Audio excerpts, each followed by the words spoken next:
প্ৰধান শিক্ষকৰ পদ প্ৰাথমিক বিদ্যালয়ত আমি সৃষ্টি কৰাৰ কাৰণে আগবাঢ়িছোঁ, কিন্তু সকলো প্ৰাথমিক বিদ্যালয়ত প্ৰধান শিক্ষকৰ পদ সৃষ্টি নহয়। যিবিলাক প্ৰাথমিক বিদ্যালয়ত ছাত্ৰ ছাত্ৰীৰ সংখ্যা 100 বা ততোধিক আছে, সেই বিদ্যালয়বিলাকত প্ৰধান শিক্ষকৰ পদ সৃষ্টি হ'ব। ইয়াত প্ৰয়োজনীয় অনুমোদন আমি লাভ কৰিছোঁ।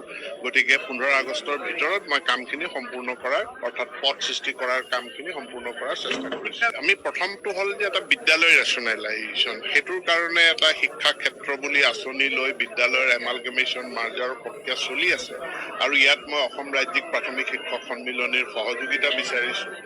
বিদ্যালয় ৰেচনেলাইজেশ্যনৰ পাছত প্ৰয়োজনীয় পদক্ষেপটো হ'ল যে শিক্ষকৰ ৰেচনেলাইজেশ্যন।